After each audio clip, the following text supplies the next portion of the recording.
Welcome to Improve Your English Writing, video number 19, where I'll be discussing the three-step editing process and specifically discussing conciseness. And under conciseness, we'll be talking about rewriting with a shorter verb phrase and proper use of the past perfect tense. If you want to get notifications for this series, please click subscribe.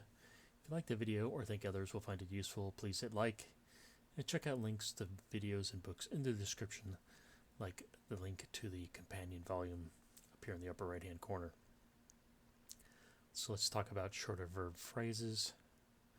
In every sentence you need to scrutinize the verb. Some verb phrases, or if there is a verb phrase, some verb phrases may be replaced with a shorter verb phrase or even a single verb. Like here's an example sentence. Jan has the ability to run an 8-minute mile. So the verb phrase has the ability to may be reduced to a single verb, can. So you could rewrite this, Jan can run an 8-minute mile. So you have taken 4 words and condensed them down to one. This is an example of writing more concisely. So here are 5 verbs that signal a verb phrase that may be shortened. So when you see these verbs, think to yourself, this is probably a phrase that can be shortened. Those verbs include arrive, make, place, put, and take. So let's look at 1 or 2 examples. The attorneys arrived at a compromise after a private 2-hour discussion. So here we see this signal verb phrase, just backing up one slide. There it is, arrive.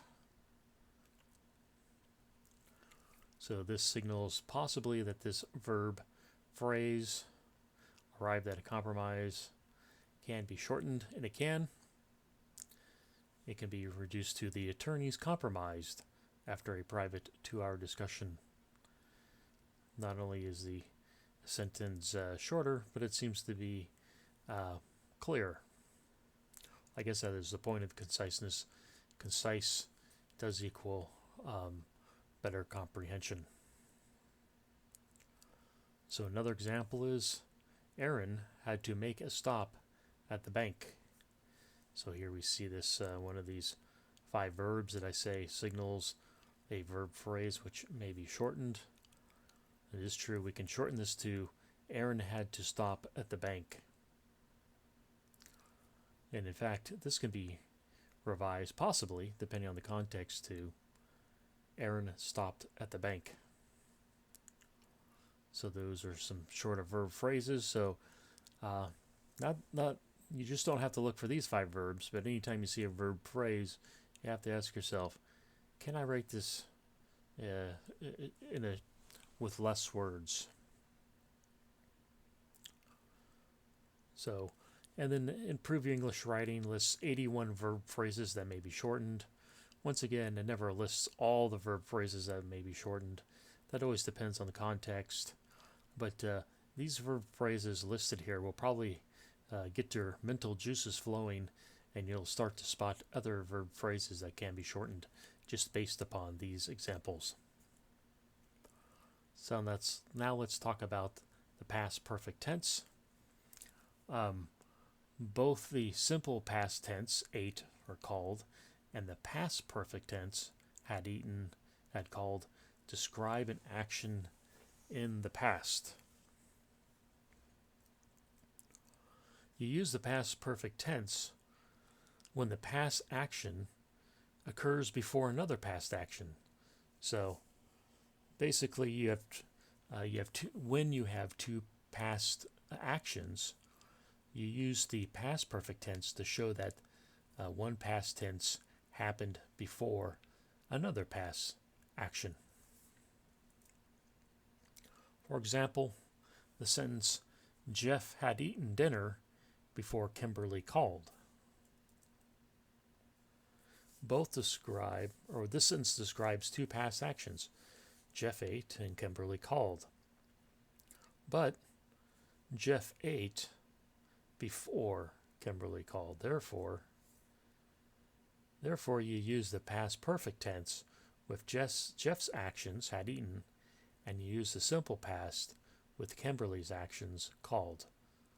So basically, Jeff had eaten dinner before Kimberly called. We know that Jeff ate before Kimberly called based upon the verb tense.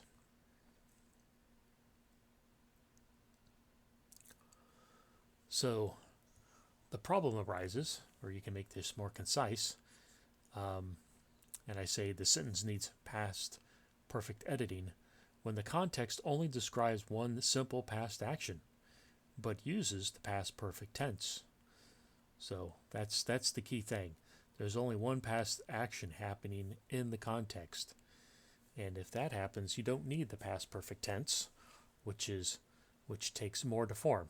Just going back to here, you can see that the past perfect tense has you have to use the word. It needs this helping verb. I'm just going to call the helping verb here with the verb.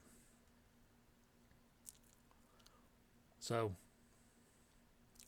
now let's look at a couple examples of how you shorten this, and we're going to assume in the context that only one past action happens, because I'm only showing you one sentence. That doesn't show you the complete context, so we're just going to say the sentence is the context. Many people could write, my company had spent the funds unwisely.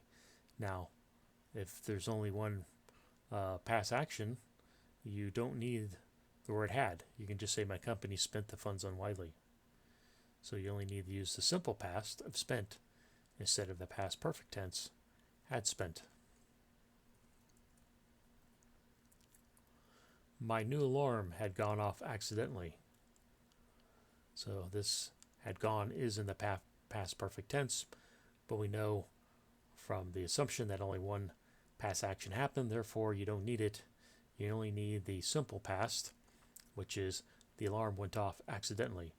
So you are effectively, when you edit for the past perfect tense, you're only getting rid of one word, but you're also making the sentence grammatically correct.